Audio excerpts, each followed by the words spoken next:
मेरे ग्रैंडफादर कहते थे कि जिसका दूध बिकता हो ना उसको दही जमाने की क्या जरूरत है। सो आप भी इस तरह के एंटरप्रेन्योर्स को जानते होंगे जो यही मानते हैं कि अगर दूध बिक जाता है तो दही जमाने की कोई जरूरत है, यानी कि सब कुछ ठीक चल रहा है ना तो कुछ छेड़ने की जरूरत नहीं है। लेकिन ये थोड़ी सी पुरानी बात हो गई है। आज अगर जो ठीक चल रहा है और आप उसको नहीं छेड़ रहे, आप नहीं अपग्रेड कर रहे, तो फिर वो बहुत दिन तक ठीक नहीं चल पाते।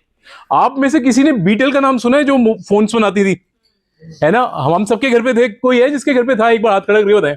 Very nice. तो सबको भी पता है ना कि बीटल जो थी लैंडलाइन सुनाती थी, बहुत अच्छी क्वालिटी के, है ना? अब सोचो अगर वो आज भी हैंडसेट बनाती रहे तो बिजनेस कैसा चलेगा? आप बताओ। बढ़िया चलेगा ना? अब तो कंपटीशन भी खत्म हो गया है, अब लैंडलाइन भी खत्म हो गई है ना? तो बिजनेस क्या होता? खत्म हो चुका होता है ना? तो एक टाइम बीटल जो कि नंबर 1 थे टेलीकॉम इंडस्ट्री के अंदर हैंडसेट बनाने में, आपको जान के बड़ा अच्छा लगेगा वो आज भी नंबर 1 पे ही है। बीटल इज नाउ एयरटेल, है ना? बीटल ने ही अपने आप को अपग्रेड किया और आगे चले गए। सोचो वो भी यही सोचते कि दूध तो बिक ही रहा है, दही जमाने की क्या जरूरत है, तो क्या वो यहां पे होते? आज नहीं होते ना, उनका दिवालिया पिट गया होता। तो नई एज के बिजनेस को नए सॉल्यूशन चाहिए होते हैं। नो डाउट आप सब उनमें हैं जो अपने बिजनेस के लिए स्पेशल एफर्ट्स डाल रहे हैं, वरना इतनी सुबह सुबह पहुंचना बिल्कुल पॉसिबल नहीं था। और मेरे को लग रहा है कि तालियां तो बहुत ही कम बजी आपके लिए। एक बार जोरदार बजाओ यार, आप ही के लिए बज रही है। तो क्योंकि एफर्ट्स आप सब डाल रहे हो, आप सब डालोगे, I am sure about that. मैं सिर्फ एक extra layer of presentation add करने की आज कोशिश कर रहा हूं, ताकि जो एफर्ट्स आप डाल रहे हो ना वो और अच्छे से डाल सके। चलाइए भाई, पीपीटी चलाइए। सर वो आपने रात को 11 बजे तो भेजी है, वो एरर आके डाउनलोड ही नहीं हो पाई। नहीं चलाइए पक्का? सर सच में नहीं डाउनलोड हो पाई। तो फिर पीपीटी नहीं है, एक काम करो, नोट करो। नोटपैड तो है ना सबके पास? बहुत बढ़िया, लिखो पहला पॉइंट, पीपीटी टाइम पे भेजें। यही पहला पॉइंट है। मैं लगातार उसी ग्रुप में हूं जिसमें टेम्परेरी प्रेजेंटेशन का जो ग्रुप है, और मैं देखता हूं कि आखिरी दिन तक भी लोग अपनी पीपीटी नहीं भेजते, और जब नहीं भेजते तो फिर यही होता है, आखिरी मोमेंट पे चल नहीं पाती। और फिर कई लोग कहते हैं कि इंफ्रा ठीक नहीं था। तो सबसे पहली चीज मैं सबको कहता हूं, आपने जिस दिन प्रगति ज्वाइन किया ना यार, एक पीपीटी बना के रख लो बैकअप में, बाद में सिर्फ अपडेट करना, ठीक है जी? तो पीपीटी टाइम पे भेजे, पहला पॉइंट नोट हो गया। चलिए आगे अगले पॉइंट पे चलते हैं। चला दे यार पीपीटी।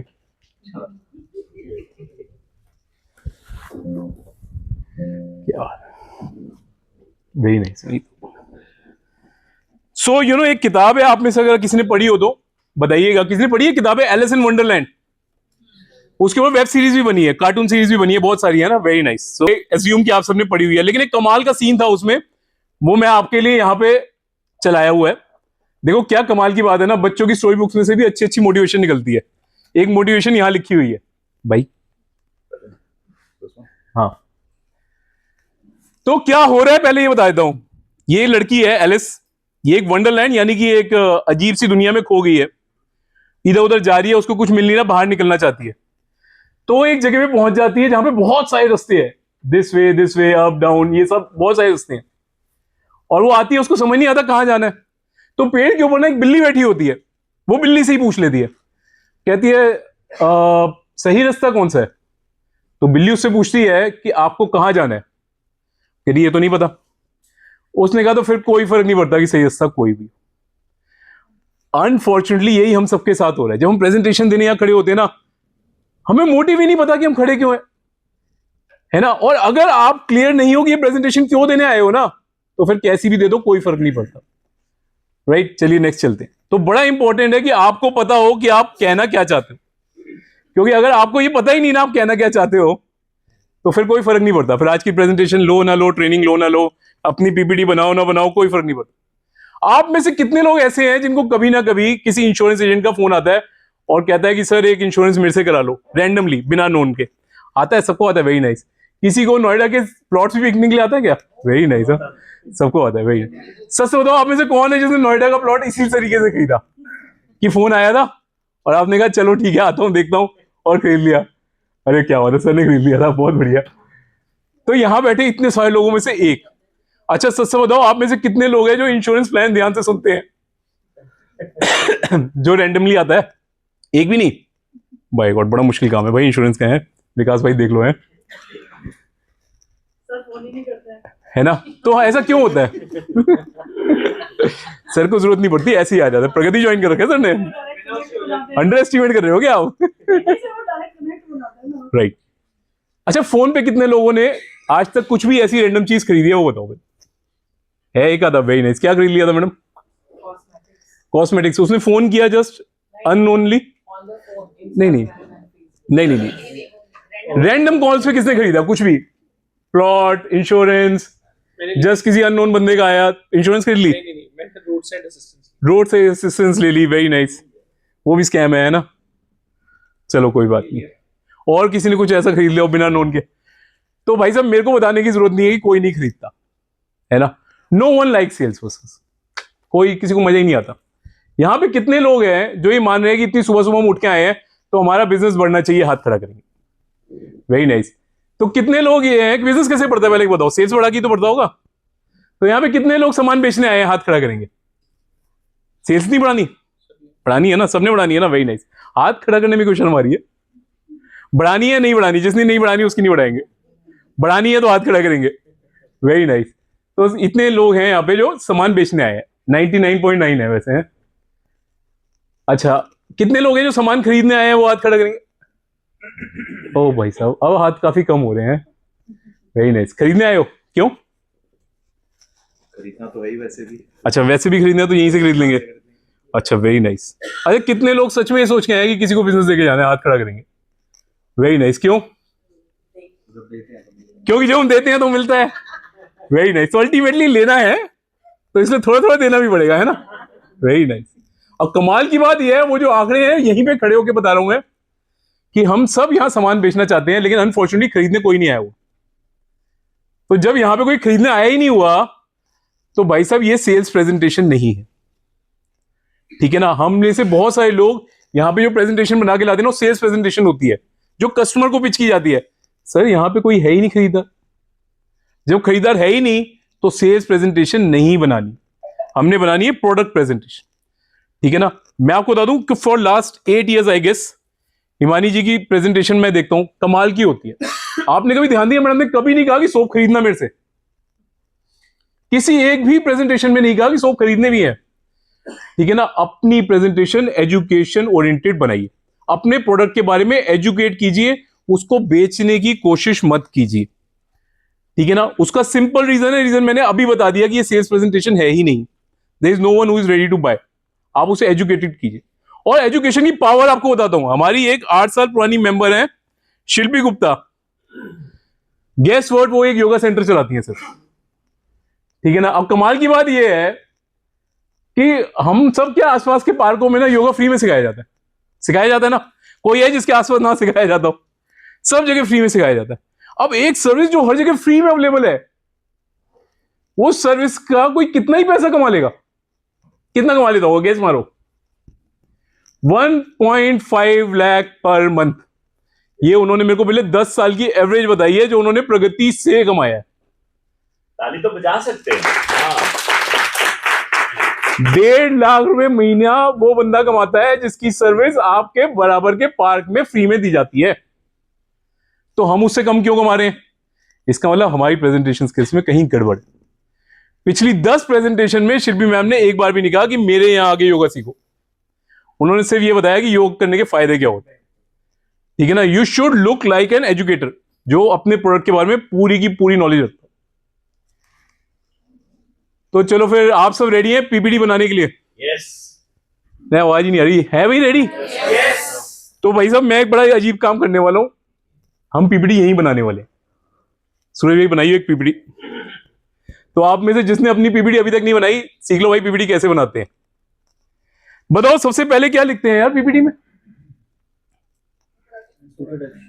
इंट्रोडक्शन लिख देते हैं। Very good. इंट्रोडक्शन में क्या लिखना होता है यार? नेम लिख लो, कंपनी नेम लिख लो, और कंपनी का लोगो डाल दो पहली साइड में, और लिखियो यार एक इस पे बस ऐसे ही क्लिक करके ना सिर्फ इतना लिख दे, इंट्रोडक्शन। Very nice. ये फॉन्ट बहुत ज्यादा यार, काफी कम आएगा। एक काम कर, फॉन्ट को ना 20 कर दे यार।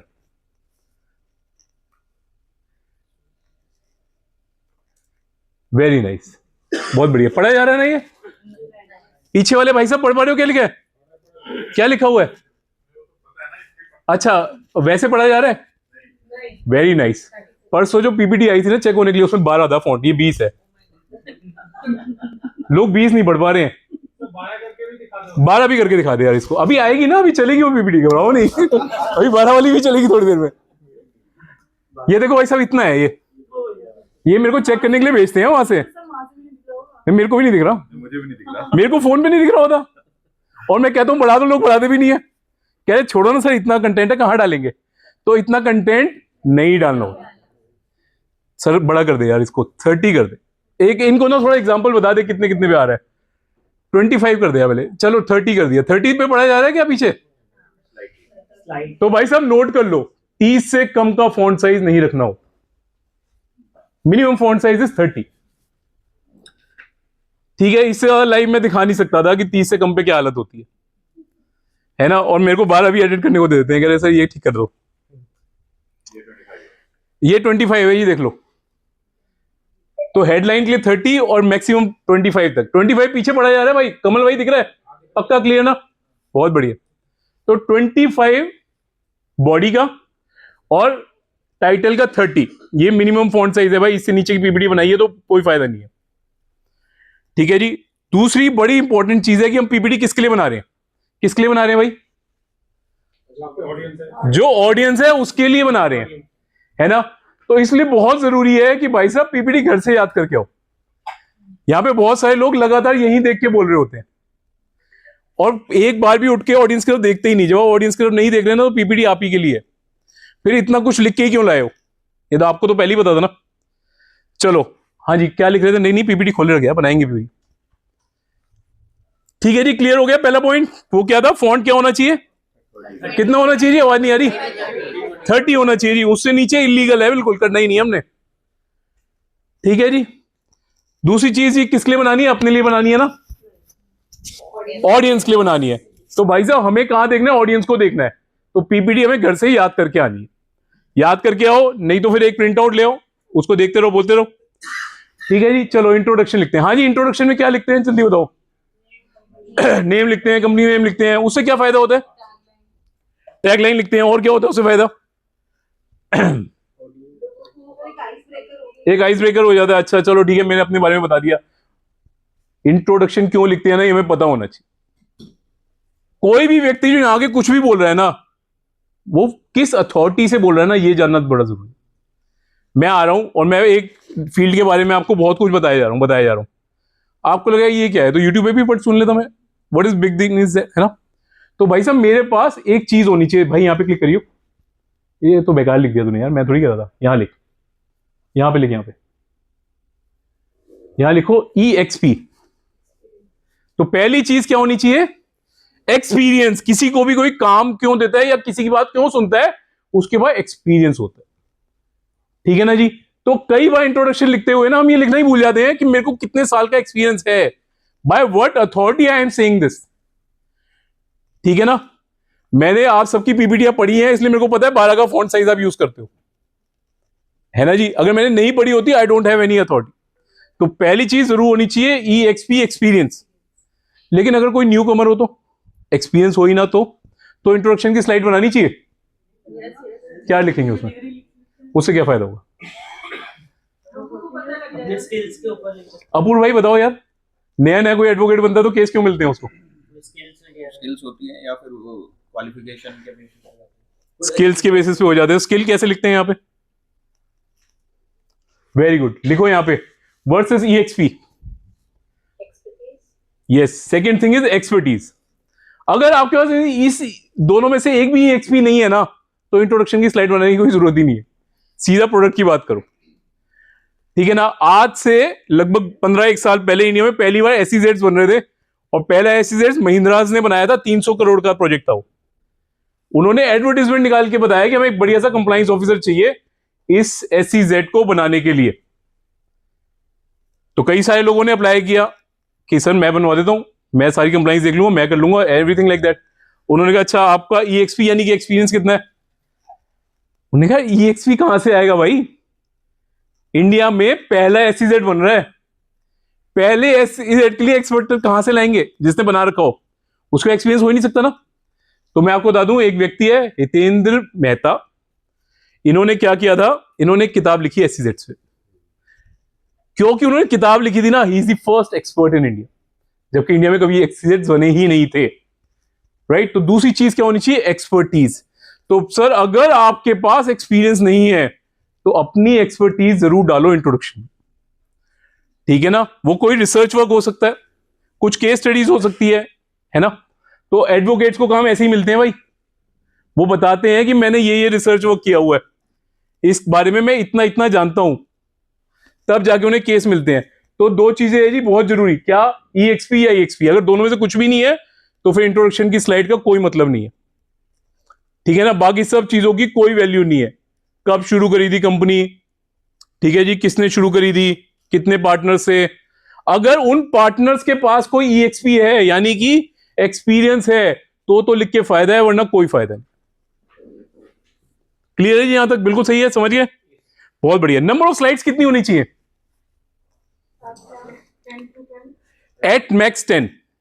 लिख लो भाई साहब, 10 से ऊपर की स्लाइड्स नहीं होनी चाहिए किसी भी हालत में। मैं 9 ही स्लाइड्स बना के लाया हूं, मेरे को सर ने आधा घंटा दिया था, ठीक है जी। 10 slides are more than enough, ठीक है जी। वर्ड्स पर स्लाइड कितना होना चाहिए? एक स्लाइड पे कितने शब्द लिखे जा सकते हैं मैक्सिमम? कितने लिखने चाहिए? 40-50। और एक स्लाइड पे ना, एक स्लाइड पे हम एवरेजली 1 मिनट रुकने वाले हैं। आप बताओ 1 मिनट में कितने वर्ड पढ़े जा सकते हैं? भाई साहब 10 वर्ड से ज्यादा एक स्लाइड पे होने ही नहीं चाहिए। बाकी याद करके आओ ना, बाकी याद करके आओ। फॉन्ट साइज मैंने बोल दिया। वीडियोस, भाई साहब ये एक बड़ा पेन पॉइंट है, मैंने यहां खड़े होकर देखा है कि लोग वीडियो ले आते हैं और कहते हैं चली नहीं रही, और फिर आगे कहते हैं यार ये हुआ वो हुआ, मैंने रात को भेजी, ये किया वो किया। मेरी PPT में भी वीडियो आएगी और चलेगी, देखना। तो मैं आप सबके नॉलेज के लिए बता रहा हूं कि PPT में वीडियो कैसे ऐड करते हैं। तो भाई करियो जरा, हमें यहां जाना है इंसर्ट पे, ठीक है जी। ध्यान से देख लो भाई, जिसने भी वीडियो डालनी है, बाद में मत कहना चल नहीं रही थी, ठीक है जी। यहां हो सर, देखो ये लिखा हुआ वीडियो, क्लिक करो इस पे। Very nice. दिस डिवाइस यहीं से उठाएंगे जी, ठीक है जी। आप में से जो भी अपनी डिवाइस में से वीडियो उठा रहा है और उसके बाद सूरज को भेज रहा है, भाई साहब वीडियो भी साथ में भेजना, ठीक है। वो तभी लिंक होगी, नहीं तो लिंक ही नहीं होगी वो, ठीक है जी। यहां से एक उठा लेते हैं और अब इसको चला लेते हैं। कोई सी डाल दे यार, मैं कोई भी रैंडम डाल रहा हूं क्योंकि हम तो सिर्फ आपको सिखा रहे हैं कैसे डालते हैं। ये यहां डाल दी। अब प्रॉब्लम क्या है ना कि यहां से सूरज ही इसको ऑन कर सकता है, आप नहीं कर पाओगे। तो अब हमें क्या करना पड़ेगा, इस पे दोबारा क्लिक कर, वीडियो भाई हो गया। अब यहां जा, वापस यहां जाए, ठीक है जी। ऑटोमेटिकली भी करना है, इसका यहां आ रहा है, मेरा यहां आ रहा था, कोई बात नहीं, ठीक है जी। सबने देख लिया ध्यान से। इस पे क्लिक करने के बाद यहां ऊपर आता है जी कब आपने चलानी है, तो स्टार्ट ऑटोमेटिकली। जब हम स्टार्ट ऑटोमेटिकली करते हैं ना, तो स्लाइड पे जाती वीडियो अपने आप चल जाती है, कोई टाइम लैग नहीं आता। अभी मेरी PPT में चलेगी, आप वहां से चेक कर लेना। क्लियर है सर?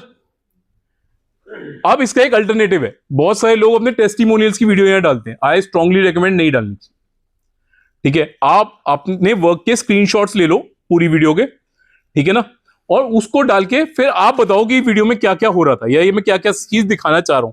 वो ज्यादा इफेक्टिव रहेगा, ऑडियो वीडियो पे आप लोग डिपेंडेंट नहीं रहे, ठीक है। और यहां पे होने वाली गलती से आप बच सकते हैं। क्लियर है? चले वापस, चल भाई मेरी PPT पे आ जाओ। और कुछ आपने पूछना तो पूछ लो।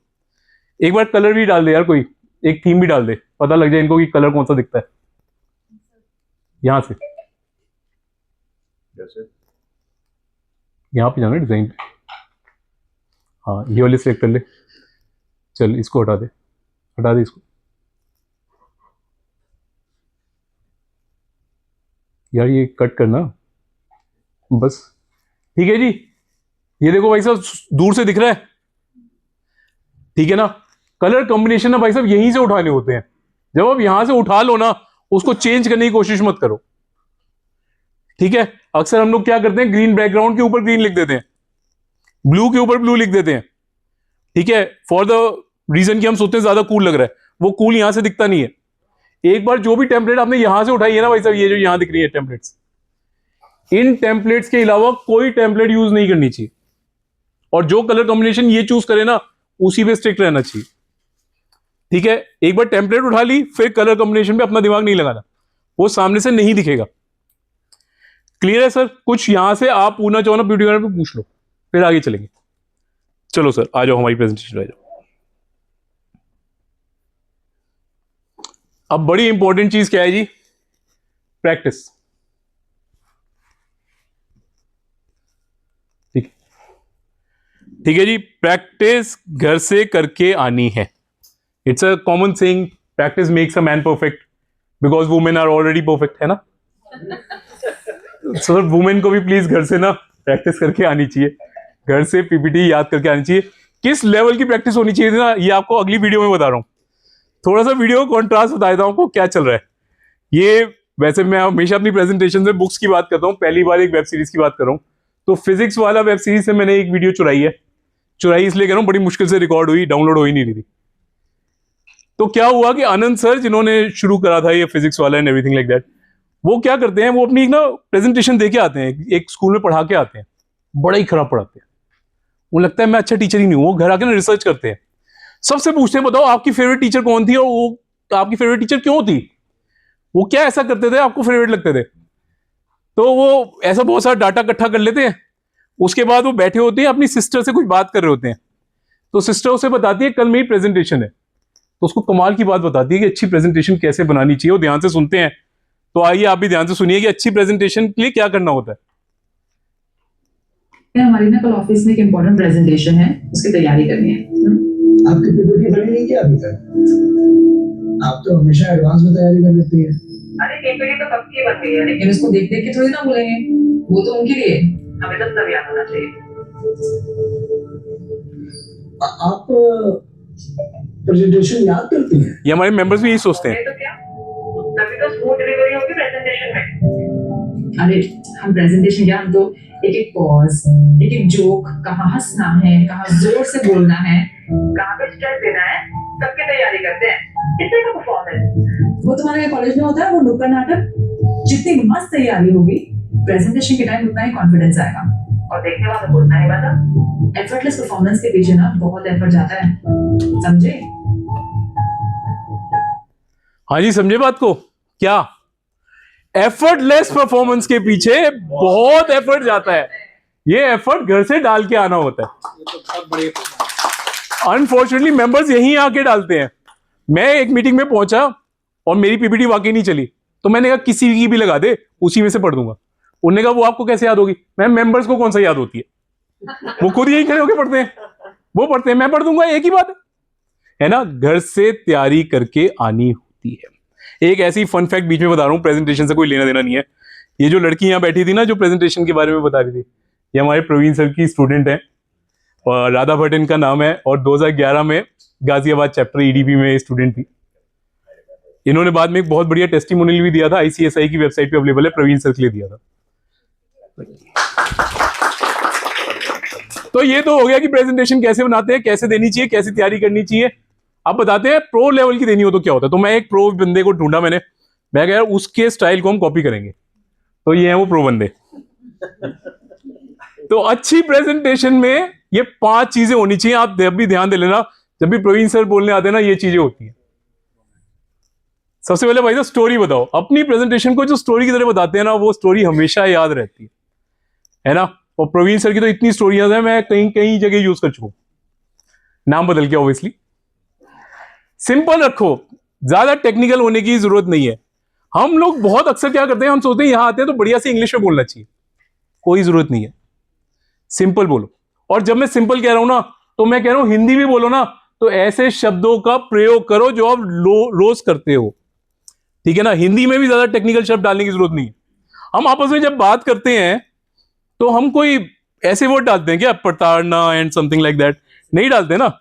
तो जो सिंपल शब्द डालते हैं वही डालो, आपकी प्रेजेंटेशन अच्छी रहेगी। नो योर स्टफ, सबसे बड़ी इंपॉर्टेंट बात। जैसे मैंने कहा ना, एक्सपर्ट दिखना चाहिए आपको। आप हिमानी जी से स्किन केयर का कुछ भी पूछ लो, उन्हें पता है। तो भाई साहब ये होना बहुत जरूरी है।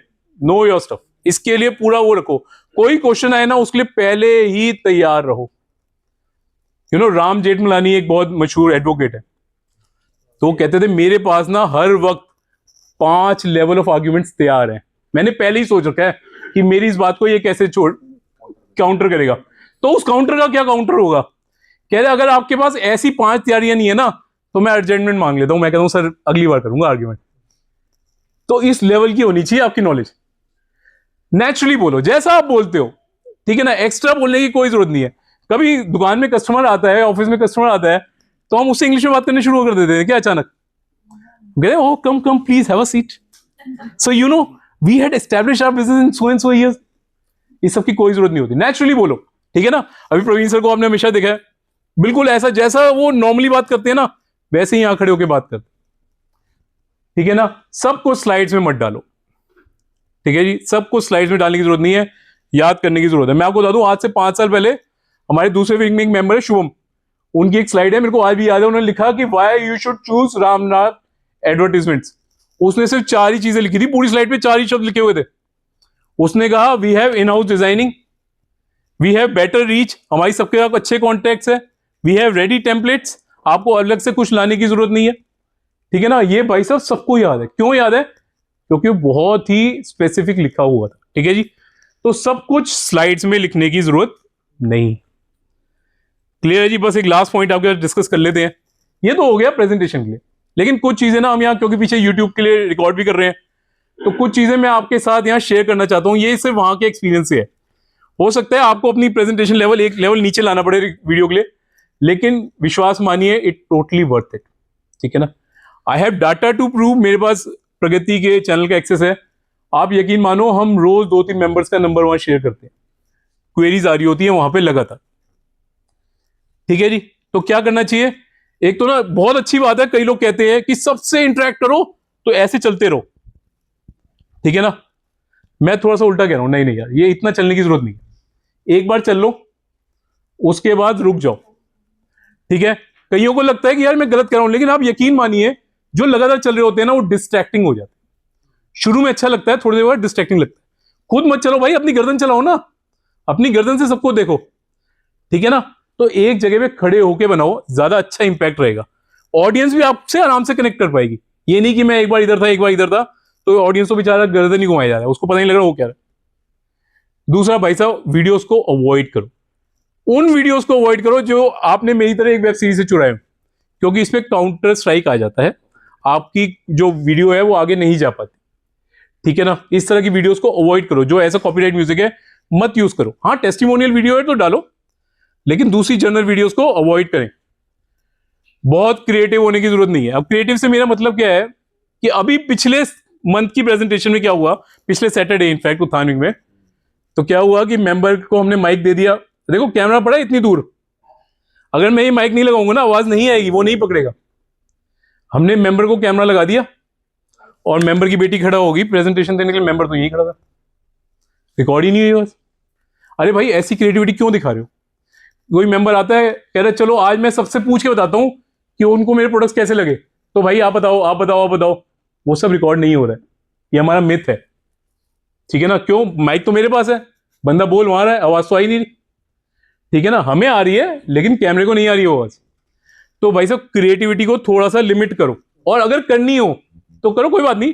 कम से कम कैमरामैन को तो पहले बताओ कि भाई साहब मैं थोड़ी देर बाद घूम के वहां चला जाऊंगा, कैमरा घूमेगा ना, पता लगे कैमरा तो वही लगा हुआ है, मैं घूमे जा रहा हूं, ठीक है। तो क्रिएटिविटी को थोड़ा सा अवॉइड करो। क्रिएटिविटी के मुकाबले एक्सप्रेसिवनेस पे ज्यादा ध्यान दो, अपने शब्दों पे ज्यादा ध्यान दो। ये नहीं कि मेरी अभी वो चल जाएगी पीछे से वीडियो, वो सारा काम कर देगी, नहीं भाई साहब आप बोलो, आपने क्या बोलना है, आपके प्रोडक्ट के बारे में आप ज्यादा अच्छे जानते हो एआई वीडियो के अलावा, ठीक है ना। एआई वीडियो को मत यूज किया करो। इसके बाद भाई साहब स्प्रेड एक्स मैक्स, कम से कम भाई साहब जो आपकी वीडियो उसको सबसे ज्यादा लोगों तक पहुंचाइए, ठीक है ना। हर कस्टमर को अपना बैकग्राउंड खुद क्यों बताना है यार, वीडियो भेज दो ना, उसको पता लग जाए। चलिए last but not the least, first impression is the last impression, है ना, and last impression is the lasting impression. ये कुछ बोनस टिप्स है, ये करने से आपकी प्रेजेंटेशन अच्छी हो सकती है। पहली चीज, सब मेंबर्स को पर्सनली इनवाइट किया करें।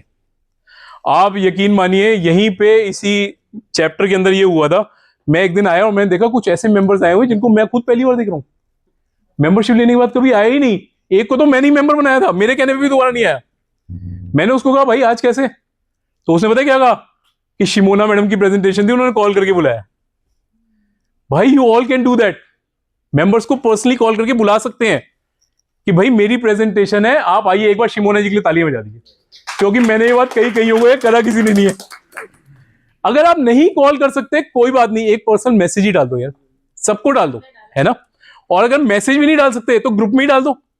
मैं बड़ा हैरान होता हूं कि लोग ग्रुप में भी नहीं कहते मेरी प्रेजेंटेशन आ जाओ, ठीक है। तो अपनी तरफ से पर्सनली इनवाइट करें। और भाई साहब गिफ्ट्स लाएं, लास्टिंग इंप्रेशन छोड़ने का एक बड़ा अच्छा तरीका है गिफ्ट। ये गिफ्ट का सैंपल मैं उठा के लाया हूं, यू वोंट बिलीव, मेरे को